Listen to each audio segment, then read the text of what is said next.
inspiração. O El abençoa muito aqui nossa igreja, abençoa outras igrejas também. De vez em quando está lá cantando na Igreja da Sol também, né? Que a gente sabe disso. Hoje, que é o Dia das Mães, em vez de falar de Deus Pai, eu vou falar de Deus Mãe, tá bem? E quero ler com vocês o Evangelho de João, capítulo 19, versos 25 a 27. João capítulo 19, versos 25 a 27. Junto à cruz de Jesus estavam de pé sua mãe e a irmã de sua mãe, Maria de Cleófas, Maria Madalena. Jesus, ao ver sua mãe e ao lado dela o discípulo a quem amava, disse à mãe: mulher, eis o teu filho. Depois disse ao discípulo: eis tua mãe. A partir daquela hora, o discípulo a acolheu em sua casa. Olha aqui para mim, deixa eu explicar uma coisa. A gente sabe que Deus não tem gênero, não tem cor, não tem sistema cultural, não tem classe econômica, não tem forma. Deus não tem nada disso. Nas nossas interpretações de Deus é que a gente confere a Deus essas figuras. Então Deus não é branco, homem, ocidental, profissional liberal, corpo atlético. Não é nada disso. Isso somos nós ou não somos. Na maneira como nós precisamos falar de Deus, ou a gente usa figuras que têm a ver com a nossa condição social, ou a gente não consegue falar dele. Não é? Então, quando a gente fala, por exemplo, em mão de Deus, boca de Deus, olho de Deus, Deus não tem nada disso. Isso são coisas que a gente usa para falar de Deus. E se a gente não usar essas ilustrações humanas a respeito de Deus, a gente não tem como falar dele. Porque Deus é e está acima de toda a nossa compreensão. E a única maneira de nos referirmos a Ele é usando esses estereótipos, essas comparações. Então, quando a Bíblia chama Deus de Pai, essa é uma imagem de Deus, uma maneira de falar de Deus, a partir da composição social a qual pertenciam os escritores da Bíblia. Então era uma sociedade em que o pai representava a liderança, era uma sociedade patriarcal, e então Deus é chamado de pai para que entendessem alguma coisa a respeito de Deus a partir dessa linguagem. Mas Deus não era homem para ser chamado de pai. Não é chamado de pai porque ele é do sexo masculino. Deus não tem sexo. Ele não é chamado de pai porque ele é ele. Deus não é ele. Ele é chamado de pai porque é uma maneira de falarmos de Deus a partir das coisas que a gente conhece. Se fosse uma sociedade matriarcal, se fosse uma sociedade em que a mulher estava no topo, em que a mãe representava a grande liderança, Deus seria chamado de mãe. E Jesus não teria vindo no sexo masculino, ele teria vindo no sexo feminino. E Jesus não teria chamado homens para serem apóstolos, ele teria chamado mulheres para serem apóstolas. Seria tudo diferente se fosse uma sociedade matriarcal. Mas como se tratava de uma sociedade patriarcal, então Deus é pai. E Jesus, e quando ele se encarnou, ele veio como homem. E quando ele chama seus discípulos, todos eles, seus apóstolos, todos eles são homens, embora nós saibamos muito bem, até pelas referências do Evangelho, que a presença feminina era uma constante nas narrativas, muito mais do que no Antigo Testamento. Nas narrativas dos Evangelhos, a presença feminina é uma presença tão constante, marcante e decisiva, que, por exemplo, Lucas nos informa que Jesus e os apóstolos eram sustentados por um grupo de mulheres. Era um grupo de mulheres que sustentava Jesus e os apóstolos para que eles pudessem viver itinerantemente, vagando de cidade em cidade, aldeia em aldeia, e com o sustento que essas mulheres davam a eles, poderem comer, poderem se sustentar. E há outras personalidades femininas fortíssimas nos evangelhos, extremamente marcantes. As narrativas do evangelho abrem o horizonte feminino de uma forma como para os judeus era algo inédito, a ponto de Jesus horrorizar os discípulos, escandalizar terrivelmente os discípulos, quando eles o flagram conversando com uma mulher no meio da rua, na frente de todo mundo, junto daquele poço, o que era totalmente contrário ao costume da época. Mulheres não falavam com homens na rua. Mulheres falavam com seus maridos em casa, e quando eram chamadas. Então, quando Jesus está falando na rua com uma mulher, conversando, dialogando com ela, os discípulos estranharam demais, estranharam muito mais, porque era uma mulher, nem era uma mulher judia, era uma mulher samaritana. Vocês sabem, os rabinos levantavam de manhã todos os dias, os rabinos levantavam todos os dias de manhã, e a primeira oração dos rabinos era: Senhor, eu te agradeço, porque eu não sou um bicho, não sou um samaritano e não sou uma mulher. Essa era a condição da mulher. Então, quando eles flagram Jesus conversando com essa samaritana, foi um escândalo duplo, por ser mulher e por ser samaritana. Mas a sociedade em que Jesus se manifestou era uma sociedade patriarcal. Então, Deus continua sendo chamado de Pai.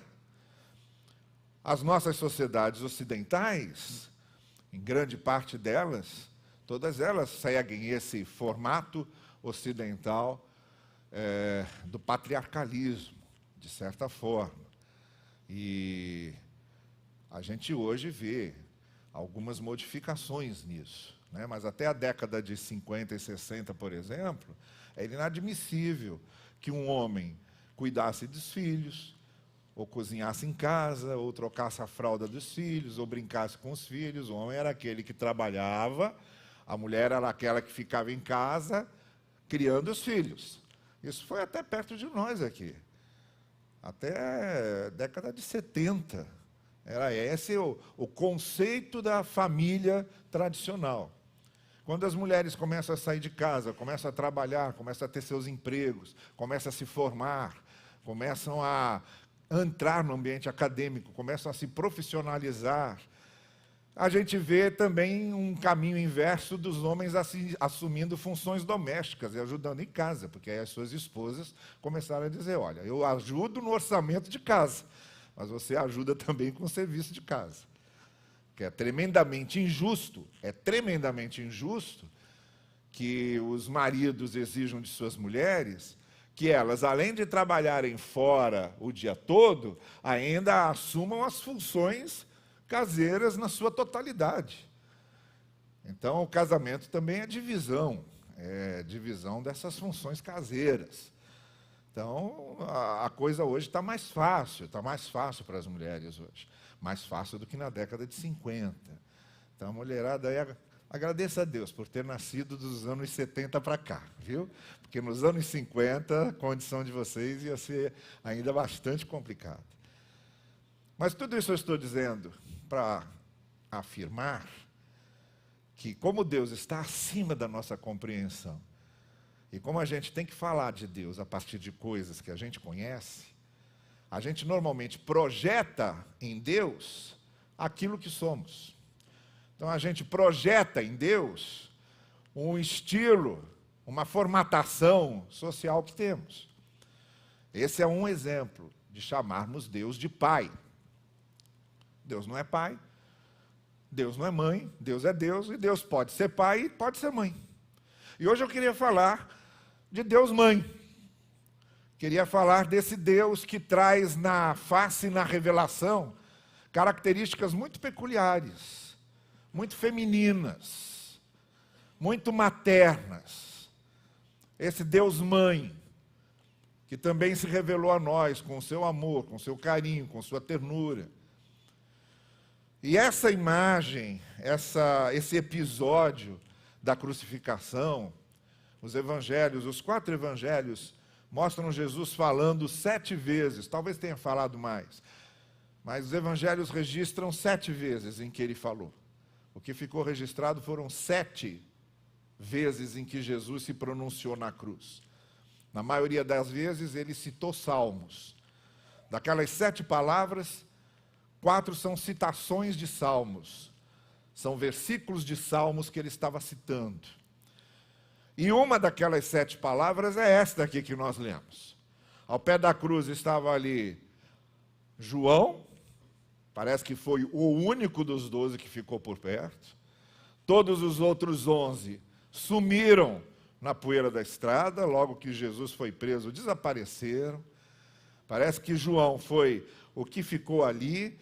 O Evangelho de João chama João, apóstolo, de aquele a quem Jesus amava. Tudo indica que dos 12 era o mais próximo.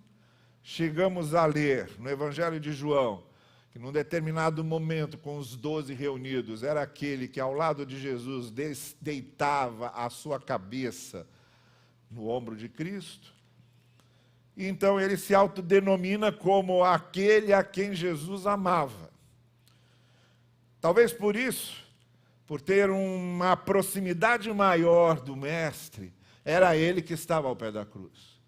Nenhum dos outros 11, era ele, era João. E ali ao pé da cruz, algumas das mulheres, pela importância que as mulheres tiveram no ministério de Jesus, eram mulheres que estavam lá, com exceção de João, as mulheres, entre elas, Maria, sua mãe. E aí se dá essa palavra de Jesus entre as outras 6. Quando ele vira para João e diz, aí está sua mãe, vira para Maria e diz, aí está o seu filho. Jesus provavelmente começou a cuidar da casa bem cedo. A gente vê José aparecendo naquele episódio de Lucas, em que Jesus estava com aproximadamente 12 anos. E José aparece ali junto com Maria, procurando por ele. E é a última vez que a gente vê José na narrativa. Então, com quase toda certeza, José morreu logo depois, morreu cedo. E a partir do ministério de Jesus, é só Maria que aparece, o José já não está mais vivo. Então, tudo indica que Jesus, como primogênito, ele tinha outros irmãos e irmãs, mas ele como primogênito, ele mais velho, e ele como carpinteiro como foi seu pai, aprendeu a profissão do pai e mantinha a profissão do pai para sustento da família, era ele que trabalhava mais ali para sustentar a família. E, com certeza, com a morte dele, a primeira coisa que ele pensou foi resolver o problema de quem ia cuidar da sua mãe, Maria. Seus outros irmãos e suas outras irmãs, como a gente sabe, estavam todos distantes dele. Há episódios nos evangelhos que esses irmãos ficam revoltados com a maneira como Jesus estava vivendo, de ter saído de casa, de ter se tornado um pregador itinerante, de se tornando extremamente popular e irritando os líderes religiosos da época. Provavelmente havia uma pressão muito grande sobre a família, daqueles mestres da lei, daqueles sacerdotes, daqueles líderes religiosos, e todo mundo para cima deles. Seu irmão está doido? De ir para cima de Maria e falar, tira seu filho disso, o que ele está fazendo? Ele enlouqueceu.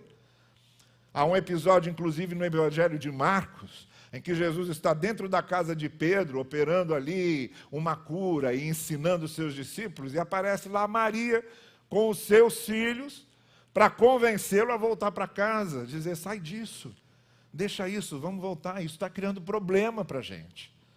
Isso está sendo um incômodo para a gente. Você está dizendo coisas que está irritando, está provocando os nossos líderes. Então vamos voltar para casa, por favor, deixa disso.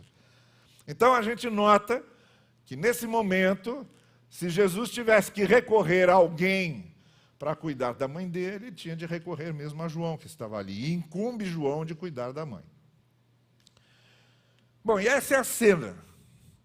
Mas eu vejo nessa cena, então, como eu estava dizendo para vocês, um reflexo muito bonito da imagem de Deus como mãe, da maternidade de Deus. E quero falar disso em 3 aspectos, muito especialmente. No Antigo Testamento, Deus mal era chamado de pai. Chamar Deus de pai era muito raro. No Antigo Testamento, Deus é o Senhor dos Exércitos, Deus é o Altíssimo, Deus é o Todo-Poderoso, mas pai soava muito íntimo, muito familiar, muito perto, muito próximo. Então, por uma questão de respeito a Deus, era bem raro tratar Deus de pai. Não foi à toa que quando Jesus Cristo, nas suas orações, começou a dizer Abba Pater, meu papai, meu papaizinho e coisas do tipo, isso escandalizou todo mundo. Chamar Deus de Abba. Abba era a palavra que a criança começava a pronunciar quando queria chamar pai. Papá, era algo como papi, papa, ou qualquer coisa assim. Era quando a criança estava sendo desmamada e começava a falar. Então era um nome muito íntimo, muito familiar. E Jesus chamar Deus de papi, de papai, de papaizinho, coisas do tipo, para gente que vinha de uma tradição em que chamar Deus de pai já era muito raro, foi um escândalo geral, mas é assim que está no Antigo Testamento. Só temos um texto no Antigo Testamento que se aproxima da figura de Deus como mãe,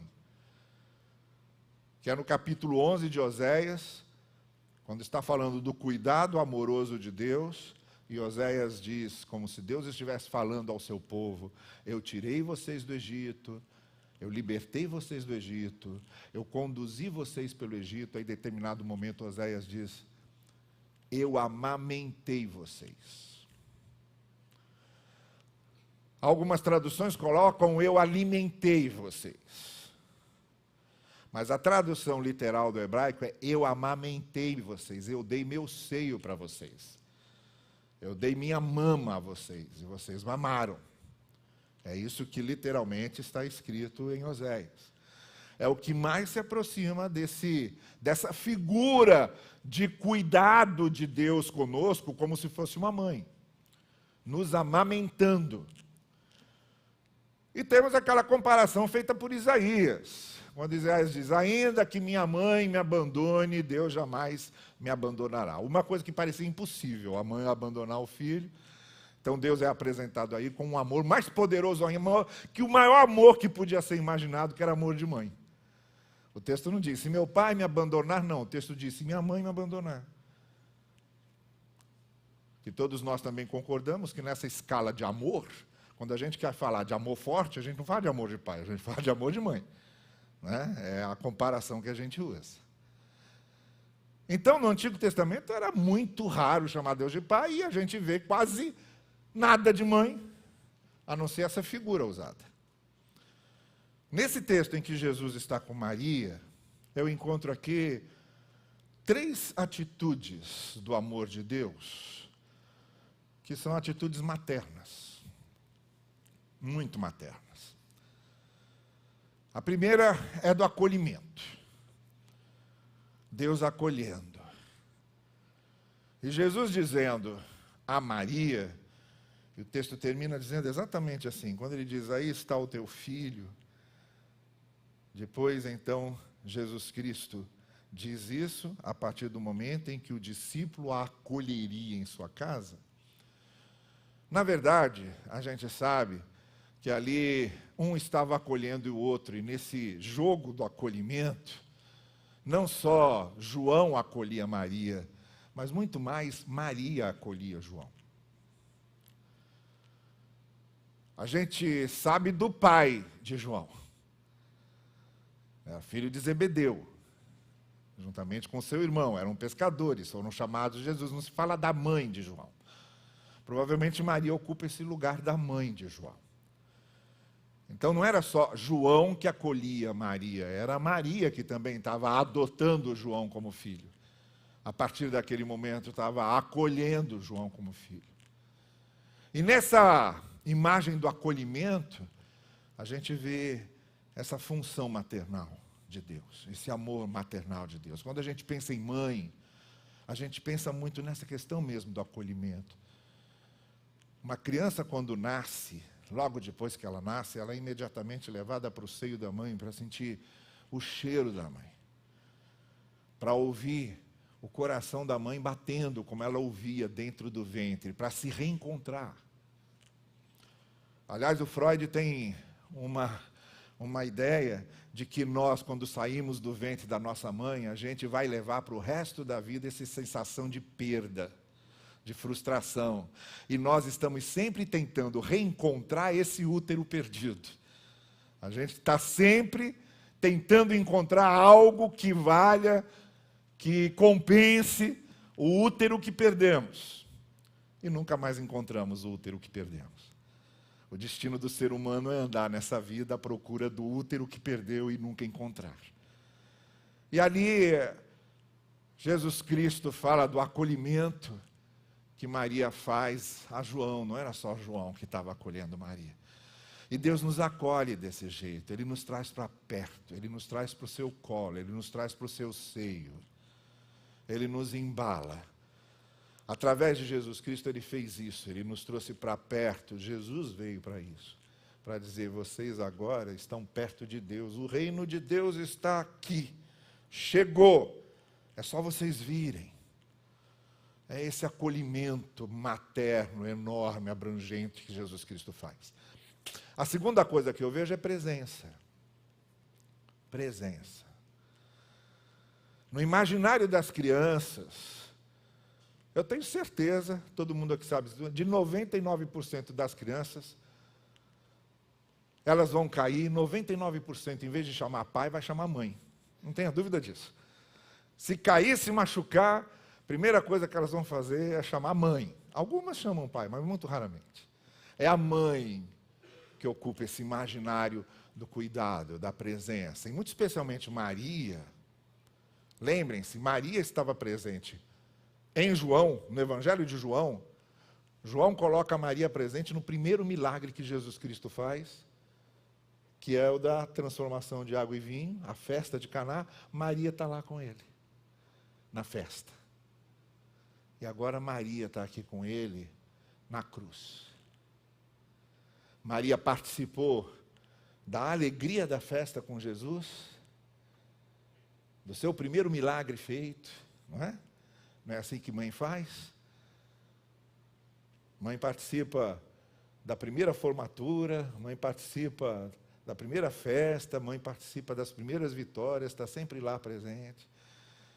Mas Maria estava também ao pé da cruz, vendo o filho sofrer. E sofrendo muito. A cruz era horrorosa. Ver o filho morrendo daquele jeito, ver o próprio filho saindo do seu ventre, para quem ela cantava para ele dormir, a quem ela carregava no colo, ver esse filho que cresceu junto dela, morrendo daquele jeito, sofrendo daquele jeito. Olha, unha encravada de filho já é um grande problema para a mãe. Então imaginem o que é a mãe ver o filho sofrendo daquele jeito. Tinha duas pessoas sofrendo muito ali. Uma era Jesus, a outra era Maria. Uma sofria crucificada, a outra sofria porque via o crucificado. Mas presente na hora daquela dor. E com certeza sendo elemento de conforto para Jesus.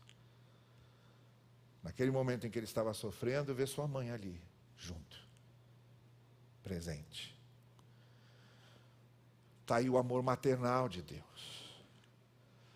Deus se faz presente conosco em todos os momentos. Ele é mãe, nesse sentido de que, como as mães, Jesus está presente conosco na hora da alegria e na hora do sofrimento.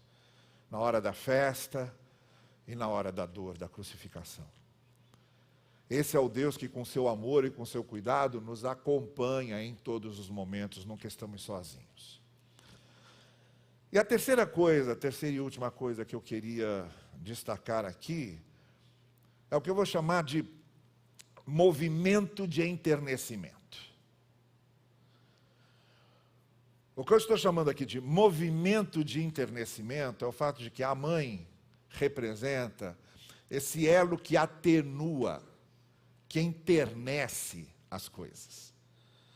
Na grande maioria dos lares, e na grande maioria das realidades das famílias, daquele tempo, muito especialmente daquele tempo, mas também com reflexos no nosso, a mãe muitas vezes faz aquela intermediação entre a rigidez do pai, entre a formalidade mais rígida do pai, enternecendo as coisas junto ao filho. Eu não sei se vocês estão entendendo o que eu estou querendo dizer. Mas em termos práticos, é o seguinte. O filho, quando quer conseguir alguma coisa, normalmente passa pela mãe, antes de chegar no pai. Às vezes ele já imagina que o pai vai estrilar. Já imagina que o pai vai descascar. Já imagina que o não vem pintado na testa, que a reação será imediata. Então ele faz uma jogada intermediária através da mãe. E a mãe prepara o ambiente. A mãe é que chega para o pai e diz, você sabe, né, que já está na hora do nosso filho namorar, coisas do tipo. E a mãe vai fazendo essa quebrada, né, esse degelo, essa climatização. A mãe faz isso. Ela faz esse movimento do enternecimento. Olha, se a gente pega a maneira como o Antigo Testamento apresenta o pecador e o que deve acontecer com o pecador tem que ser apedrejado. Se você pega a lei fria de Moisés, o pecador tem que ser morto. Se você pega a lei mosaica na sua rigidez, tem que ter vingança, tem que ter morte, tem que ser olho por olho, dente por dente. Matou aqui, morre lá. Se você pega essa rigidez da estrutura da lei mosaica, e você cai no Novo Testamento e encontra a graça e o amor expostos por Jesus, você vê claramente esse movimento do enternecimento sendo feito pelo próprio Deus. O próprio Deus tomando a iniciativa de fazer esse movimento do enternecimento. De tornar a sua graça, o seu amor, o seu perdão mais acessível, sem dúvida alguma, sem dúvida alguma. A maneira como Deus se revela no Novo Testamento é muito mais terna, mais misericordiosa e mais graciosa do que o Deus Todo-Poderoso, Senhor dos Exércitos, Altíssimo, que manda invadir e tomar e matar mulheres ao fio da espada e os nenéns dela na barriga. No Novo Testamento, o próprio Deus faz esse movimento de enternecimento para dizer aos pecadores, o pecado merece ser punido, mas eu estou aqui para perdoar o pecado. Eu estou aqui para revelar o meu amor. E eu estou aqui para revelar a minha misericórdia. Então Deus, como mãe, Ele faz esse processo de enternecimento para que o ser humano se encontre nele, se encontre na sua graça e se encontre no seu amor e não fique perdido no meio das culpabilidades, das condenações, dos castigos. O Deus Mãe, Ele internece o processo e diz: você está perdoado. Você tem a minha misericórdia. Você tem o meu amor. O Deus Mãe é essa face de ternura da graça de Deus que Jesus veio mostrar. Então está aqui o amor e o cuidado de Deus. Esse Deus que pode ser chamado de Pai, mas esse Deus que também pode ser chamado de Mãe. Esse Deus que é visto como Pai, mas esse Deus que também pode ser visto como Mãe. Esse Deus que tem o amor de Pai, mas esse Deus que também tem o amor acolhedor, onipresente e enternecedor de Mãe. É esse Deus que cuida das nossas vidas. É muito bom nós sabermos que nós temos um Deus Pai, mas é muito bom também sabermos que esse Deus Pai também é nossa mãe. E que essa graça de Deus e essa misericórdia do Senhor cobre a todos nós. Que assim seja e que assim aconteça. Amém. Eu quero orar por você, enquanto o grupo de louvor se prepara para conduzir nosso último louvor. Eu quero orar por você agora. Curve sua cabeça. E se você está trazendo uma grande angústia no seu coração, se você precisa agora desse acolhimento da misericórdia de Deus, se você precisa agora dessa presença de Deus na sua vida, se você precisa agora desse enternecimento do amor de Deus, eu quero orar por você. Basta você ficar em pé aí no seu lugar. Eu quero orar por sua vida agora e deixar você nas mãos do Senhor, colocar você nas mãos desse Deus que é Pai, desse Deus que é Mãe, desse Deus misericórdia, desse Deus graça, desse Deus paternal e maternal, desse Deus que cuida de nós. Basta você se levantar aí, como alguns já fizeram. Eu quero orar por você, isso. Que bom. Saia daqui hoje, levando esse conforto e essa segurança no seu coração. Senhor querido, estão aqui esses que abrem seus corações, querendo ter mais perto, mais próximo esse amor acolhedor, esse amor presente, esse amor que enternece. Nós sabemos que Tu és Pai e és Mãe. Sabemos do Teu amor paterno e materno. Tu preenches todas as nossas necessidades de sermos amados.